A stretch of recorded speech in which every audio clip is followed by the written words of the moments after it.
Welcome to the Bible class, and those of you who have come across this video, I do hope you are blessed. We continue looking at the Bible Project, which believes the Bible is a unified story that ultimately leads to Jesus Christ.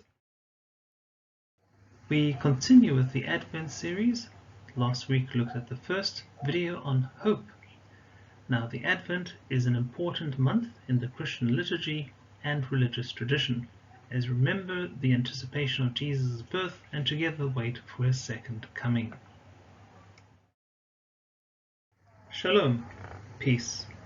Peace is a very common word in English that means different things to different people.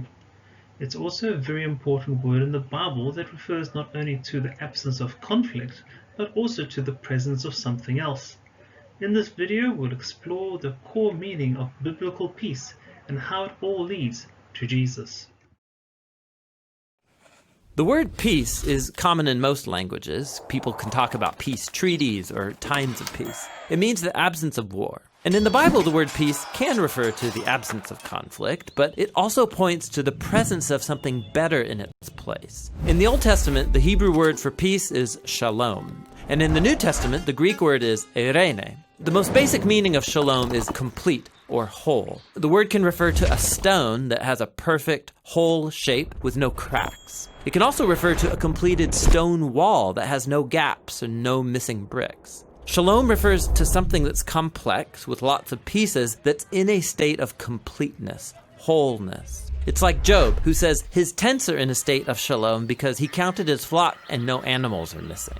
This is why shalom can refer to a person's well-being. Like when David visited his brothers on the battlefield, he asked about their shalom. The core idea is that life is complex, full of moving parts and relationships and situations, and when any of these is out of alignment or missing, your shalom breaks down. Life is no longer whole, it needs to be restored. In fact, that's the basic meaning of shalom when you use it as a verb. To bring shalom literally means to make complete or restore. So Solomon brings shalom to the unfinished temple when he completes it. Or if your animal accidentally damages your neighbor's field, you shalom them by giving them a complete repayment for their loss. You take what's missing and you restore it to wholeness. The same goes for human relationships. In the book of Proverbs, to reconcile and heal a broken relationship is to bring shalom. And when rival kingdoms make shalom in the Bible, it doesn't just mean they stop fighting, it also means they start working together for each other's benefit. This state of shalom is what Israel's kings were supposed to cultivate,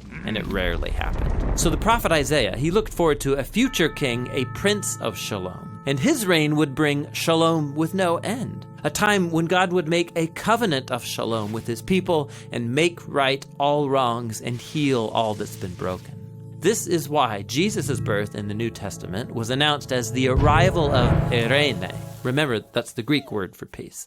Jesus came to offer his peace to others, like when he said to his followers, "My peace I give to you all." The apostles claimed that Jesus made peace between messed up humans and God when he died and rose from the dead. The idea is that he restored to wholeness the broken relationship between humans and their creator. This is why the Apostle Paul can say Jesus himself is our eirene. He was the whole complete human that I am made to be but have failed to be. And now he gives me his life as a gift. And this means that Jesus' followers are now called to create peace. Paul instructed local churches to keep their unity through the bond of peace, which requires humility and patience and bearing with others in love. Becoming people of peace means participating in the life of Jesus, who reconciled all things in heaven and earth, restoring peace through his death and resurrection.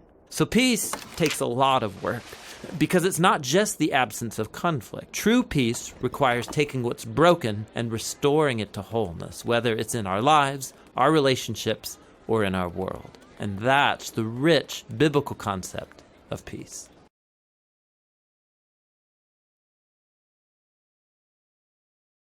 We conclude today's lesson by looking at two more archaeological discoveries at the city of David.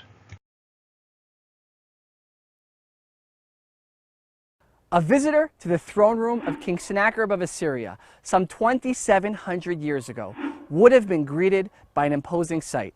A series of floor-to-ceiling images or reliefs nearly 40 feet tall, depicting the Assyrian conquest over Lachish, the second most important city in the kingdom of Judah at that time. The Bible, in the book of Isaiah, as well as in 2 Chronicles, depicts the Assyrian conquest over Lachish and then describes King Sennacherib of Assyria and his forces marching towards the capital city of Judah, Jerusalem, the city of David, the place where Jerusalem began. Discovered in 1845 in modern-day Iraq, the reliefs describe in graphic and gruesome detail the Assyrian conquest over Lachish, culminating with the image of King Sennacherib of Assyria sitting atop his throne as the spoils from Lachish are paraded before him. And yet, here, in this most unexpected of places, we find further archaeological evidence, alongside that of Taylor's prism, that show how the Assyrian Empire failed to conquer Jerusalem. After all, why would Sennacherib be boasting in his throne room of all places of his conquest of Judah's second most important city, Lachish, unless, of course, he had failed to conquer Judah's most important city, Jerusalem? In late 2015, an archaeological discovery would be announced that would silence even the most vocal skeptics of the Bible. When one thinks of the great kings of the Bible, immediately coming to mind are the likes of King David, King Solomon, and then of course there is King Hezekiah.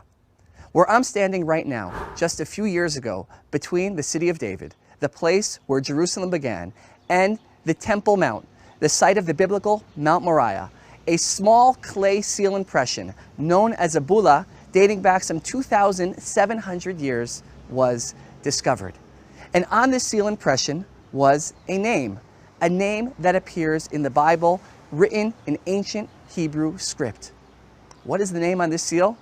None other than that of Hezekiah, son of Ahaz, king of Judah. The biblical King Hezekiah, direct descendant of King David. His personal seal impression found here dating back some 2,700 years. And when one thinks of the great figures of the Bible, there is perhaps no one more than King Hezekiah who both his personal existence as well as the many events attributed to him in the Bible that could be affirmed from an archaeological perspective. We're talking about the seal of King Hezekiah. We're talking about the Pula Siloam. We're talking about the Siloam inscription, Taylor's prism, the Lachish reliefs.